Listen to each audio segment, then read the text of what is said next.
Okay, so this is a bit of a departure for me because normally all I concentrate on is giving you demos of real time play against these sims. This Baccarat sim from Baccarat Win Pro, and the Wizard of Oz Blackjack sim.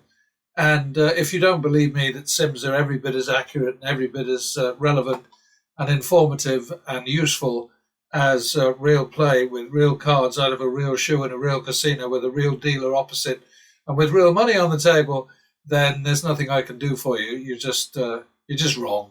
Um, but anyway, the mission this time is simply to tackle something that I wanted to do for a long time, which is to challenge uh, just one of the many bullshit bloody pitches that Vegas Matt throws your way all the time, and that is that at Baccarat, the smart thing to do is to bet banker all the time because banker wins more often than player. And of course, in this training platform, this is a commission game, so banker wins attract a 5% commission, and that's perfectly livable. What happens with this sim training platform, whatever, is that it keeps a little count here of banker sevens, and this number is very high. Normally it's two or three, but it's high because it records all of them and not just the ones that the banker wins. So let's just go down here and have a look at this. And here you've got, let's go to the very top. Um, Here's a banker win with a seven, which would be a push. So that's hand number three, right? And then we go down to that's a tie, so that doesn't count. That's a two card seven, so that doesn't count. The next one is no, no, no, no, no, that's also a tie. It's a three card seven, but it's a tie, so it doesn't count. That's a player win. Here you've got 20 number 21, hand 21, round 21, also a tie, a push for you if you're dumb enough to play this version of the game. Remember that nothing new that the casino brings in. I mean, if they're saying, okay, this is commission free baccarat, you know there's no free lunch in a casino. So what they're going to do is they're going to screw you some other way, and this is how they do it. And of course, shills like Vegas Matt are in the business of selling this nonsense to you. What somebody like Vegas Matt does is he builds his audience of loyal followers who hang on his every bloody word. And of course, he is speaking for the casinos all the time. He pretends to be a player advocate, but that's the last thing he is. He's a Vegas Matt advocate. He's an advocate for his family and his friends, which is, sort of like, but pretending to be on the side of the player, that's not kosher, I'm afraid. Look, what do we got here? That's another player win, so that doesn't count. We only care about banker wins. Here we go. Number 42, right? Okay. And number 45.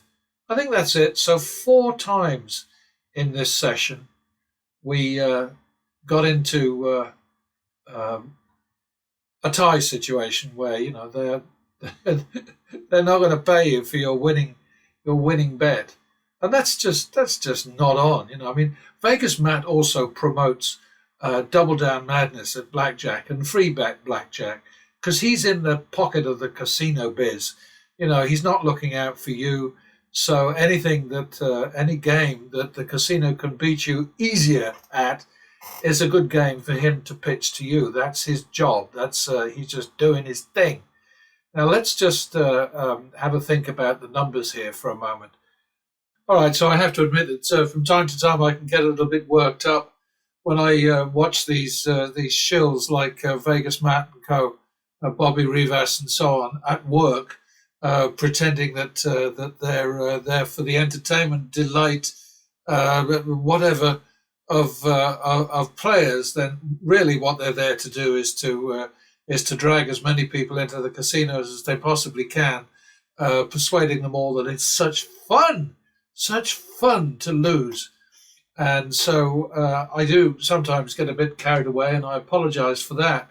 But just to sort of summarize here, you can see in this particular example shoe, and most shoes only see two, pushes for 3-card banker 7, not 4 or 6 or whatever.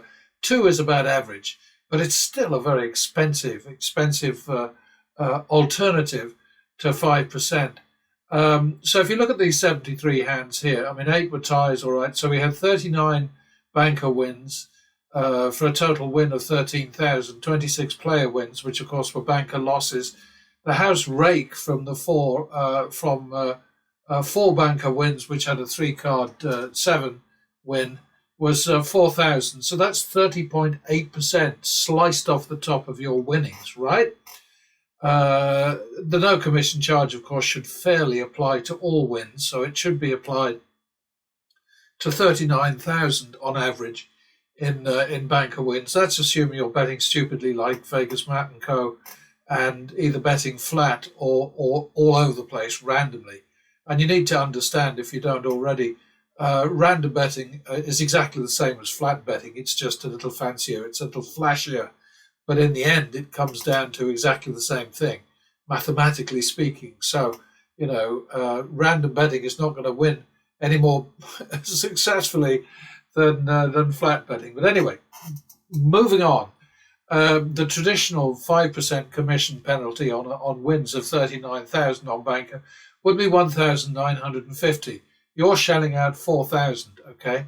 So instead of a 5% commission, they're telling you this is a commission-free game, but, you're actually paying an extra 2,050. Instead of 1,950, you're paying an extra 2,050 for a total of 4,000.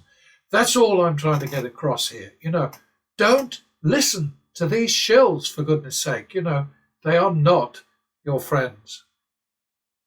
And if you don't see through Vegas Matt and his ilk, the other people who are pitching these games all the time on YouTube, YouTube is there functioning right now as an advertising platform for the casino industry, which under normal circumstances is hardly allowed to advertise at all. But because YouTube has provided them with a way round that, you've got these jokers, clowns, performing seals like Vegas Matt and Bobby Rivas and Brandon O'Brien and Crazy Cody Burn Money and Dana White and all the others. They're all making tons of money, treating you as suckers. Basically, that's their game. That's what they're up to. They are making hundreds of thousands, millions in some cases, a year because they are treating you like a bunch of idiots. And frankly, I think they're onto a good thing.